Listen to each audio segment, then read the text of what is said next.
से मैं बताने वाला हूँ क्या दूसरी शादी करना कानूनी रूप से संभव है या नहीं। आपने देखा होगा मेरे थंबनेल पे एक फोटो लगी हुई है अरमान मलिक की, और साथ साथ उसकी दो पत्नियां हैं, पायल और कृतिका। पायल उसकी पहली वाइफ थी और बिना तलाक लिए अरमान ने दूसरी शादी भी करी है कृतिका के साथ। तो जानते हैं क्या वास्तव में ऐसा कानूनी रूप से पॉसिबल है? क्या एक पति जो है दो पत्नियां रख सकता है या नहीं रख सकता है? वीडियो को अंत तक देखना, पूरा देखना, अच्छे से समझना, और वीडियो को लाइक करना, चैनल को सब्सक्राइब करना और अत्यधिक लोगों के साथ चैनल को शेयर भी करना। चलिए शुरू करते हैं। Hi, my name is advocate Gopal Sharma और मैं आपको आज बताने वाला हूं क्या एक पति जो है वास्तव में दो पत्नियां रख सकता है या नहीं रख सकता है। पहले कानून था आईपीसी की धारा 494 धारा बताती थी, इसमें 7 साल की सजा थी।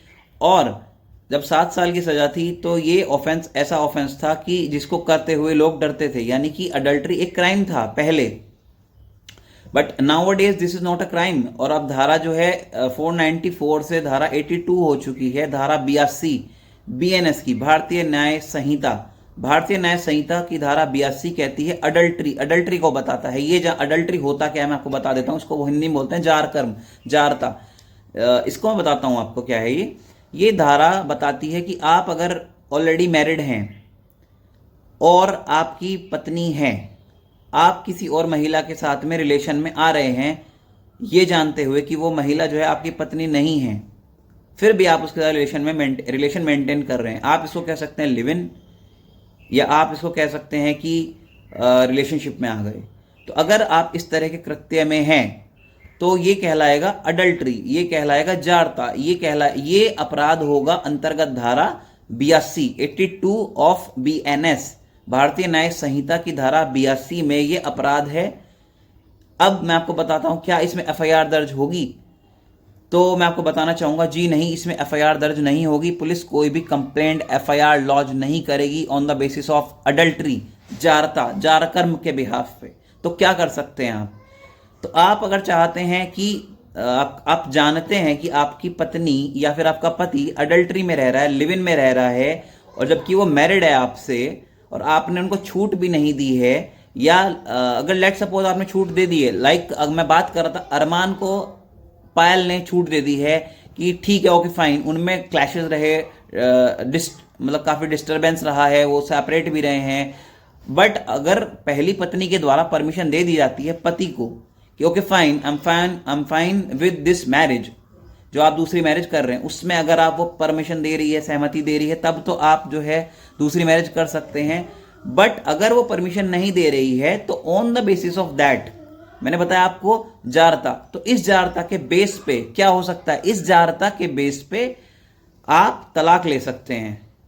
You heard me correct. आप इस जारता के बेस पे on the basis of adultery you can file divorce petition in your district family court.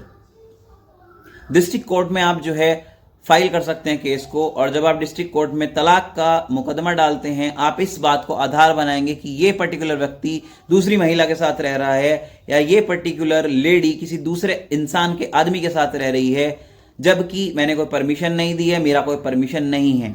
कानूनी अगर बात करूं हिंदू मैरिज एक्ट के हिसाब से दूसरी मैरिज पहली पत्नी या पहले पति के रहते हुए इनवैलिड है, जीरो है, शून्य है। बट प्रैक्टिकली बहुत कुछ चल रहा है, प्रैक्टिकली यहाँ बहुत कुछ हो रहा है, इस कानून में बहुत कुछ लिखा गया है, बट प्रैक्टिकलिटी में बहुत कुछ अलग हो रहा है यहाँ पे।